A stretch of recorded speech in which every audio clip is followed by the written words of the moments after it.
अस्सलाम वालेकुम। मैं हूं नूरुल आरफीन सिद्दीकी और आप देख रहे हैं आरफीन नामा। First of all, I would like to clarify that I am not pro-Taliban at all. I am not a Taliban fan at all, and this is not a pro-Taliban episode of Arfeen Nama, episode of this channel. Please note, कहीं ऐसा ना हो कि Facebook page की तरह यहां पे भी हाथ साफ कर दिया जाए। भाई, भारत के लिए तो मतलब डूब मरने का मुकाम है गोया, और मैं हूं कि मिठाई बांट करके आजिज आ चुका हूं।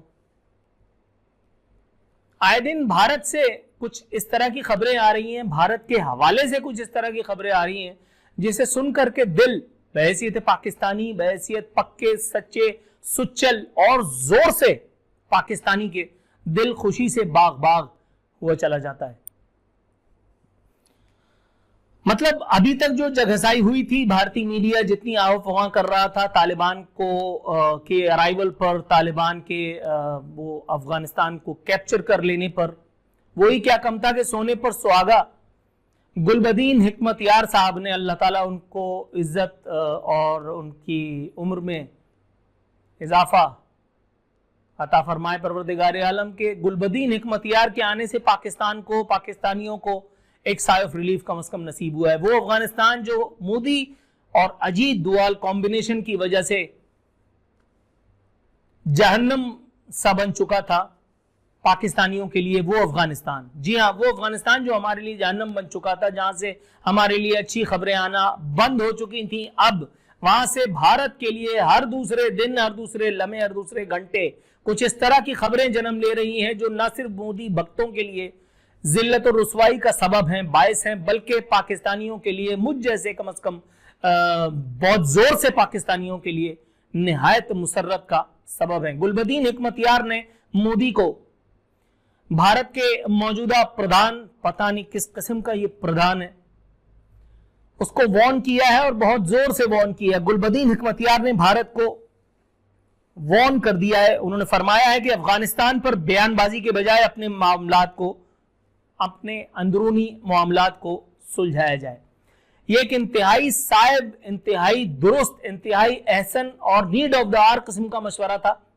लेकिन गुलबदीन हिकमतयार साहब को यह नहीं पता कि जो लोग दूसरों के फटे में टांग डाल करके जीने के जिंदगी आदी हो चुके होते हैं, जिनकी जिंदगी का मकसद महज दूसरों को नीचा दिखाना, दूसरों के लिए मुश्किलात पैदा करना, अपनी जगहसाई का सामान इकट्ठा करना हुआ करता है, उनके लिए इस किस्म की नसीहतों की कोई हैसियत नहीं हुआ करती। गुलबदीन हिकमतयार साहब की हिकमत मैं समझ सकता हूं। इस एक नसीहत की टाइमिंग भी कोई एक आम आदमी, एवरेज माइंडेड आदमी भी समझ सकता है, लेकिन यह बात ना मोदी को समझ में आएगी, ना अजीत डोवाल को समझ में आएगी, ना मोदी भक्तों की समझ में यह बात आने वाली है। खुद भारत के अंदर से ऐसी आवाजें उठ रही हैं जिसमें से पाकिस्तान को बाकायदा मुबारकबाद दी जा रही है कि पाकिस्तान जो है जिस सिचुएशन में इस वक्त अब आ गया है, भाई आप लोगों को कब तक बेवकूफ बनाएंगे? आप, जैसे मैं पहले भी कह चुका हूं, मैं तमाम भारतीयों के हवाले से ये बात नहीं करता, लेकिन क्या कोई संजीदा लिबरल पढ़ा लिखा भारतीय, कोई रोशन ख्याल भारतीय इस बात से इनकार कर सकता है कि भारत में खुद भारतीयों के साथ जो कुछ किया गया है, ये कोरोना मैनेजमेंट के नाम पर, भारत में भारतीयों को जिस हद तक बेरोजगारी का सामना है, भारत में भारतीयों की जो गत बनाई जा रही है, उसके बाद भारतीयों को अपनी हुकूमत पे जोर डाल करके कम से कम उनको ये कन्विंस करना चाहिए था ना कि भाई ये दूसरे के फटे में टांग डाल करके नाचने की आदत छोड़ो, कम से कम अपने वालों को देखो।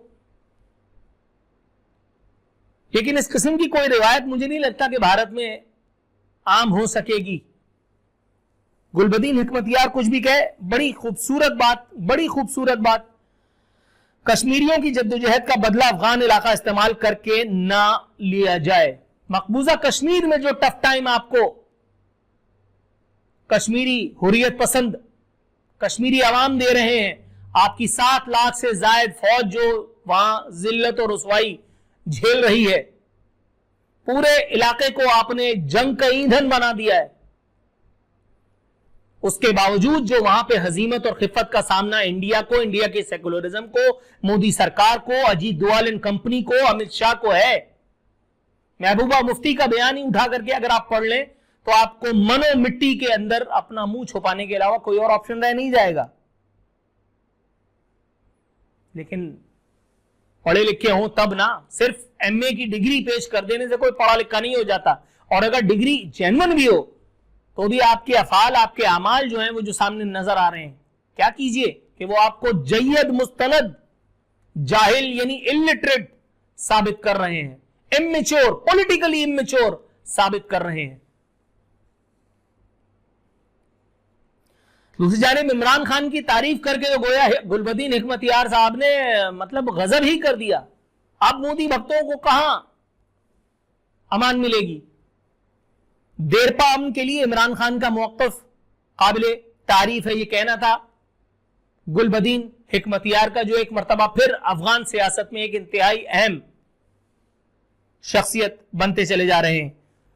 दूसरी जानिब एक और इंतहाई जबरदस्त डेवलपमेंट हुई है पाकिस्तान के हवाले से। अल्लाह रब्बुल इज्जत का हजार शुक्र पाक परवरदिगार आलम का, गुलबदीन हिकमतियार की वो तस्वीर पाकिस्तानी सफीर मंसूर अहमद खान के साथ, वो देख करके ही कलेजा बाग बाग हो जाता है। मगर सोने पे सुहागा वो जो टीटीपी के खिलाफ एक स्टैंड लिया है अफगान क़यादत ने, पाकिस्तान की शिकायत पर टीटीपी के खिलाफ एक इन्वेस्टिगेटिव कमीशन कायम किया गया है, तहकीकाती कमीशन कायम किया गया है। अफगान क़यादत ने हिदायत की है कि टीटीपी की क़यादत पाकिस्तान से मामलात को हल करे और आम माफी के बदले हथियार डालकर पाकिस्तान को चली जाए।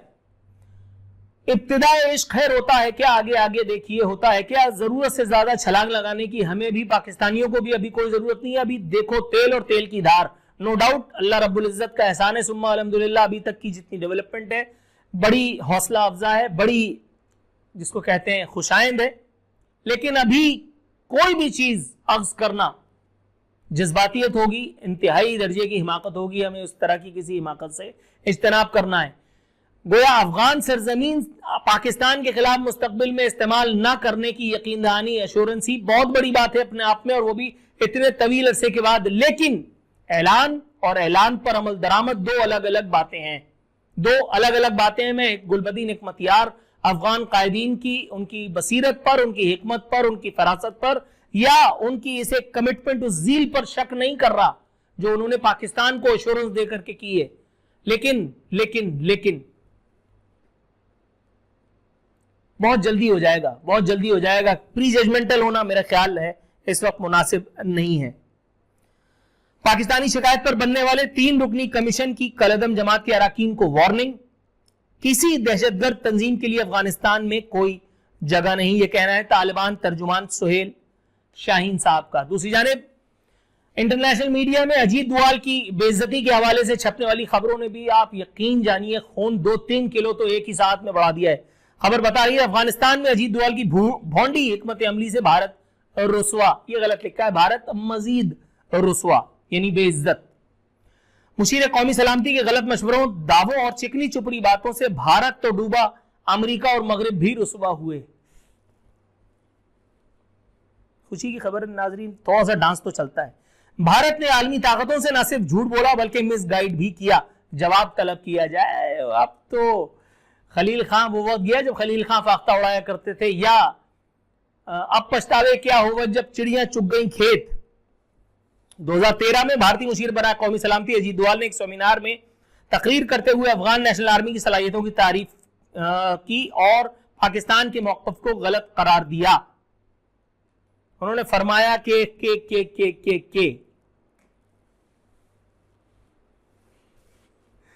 वेल इक्विप्ड आर्मी है अफगान आर्मी। जो बाइडेन भी बड़ी तारीफें कर रहा था, क्या बढ़ गया।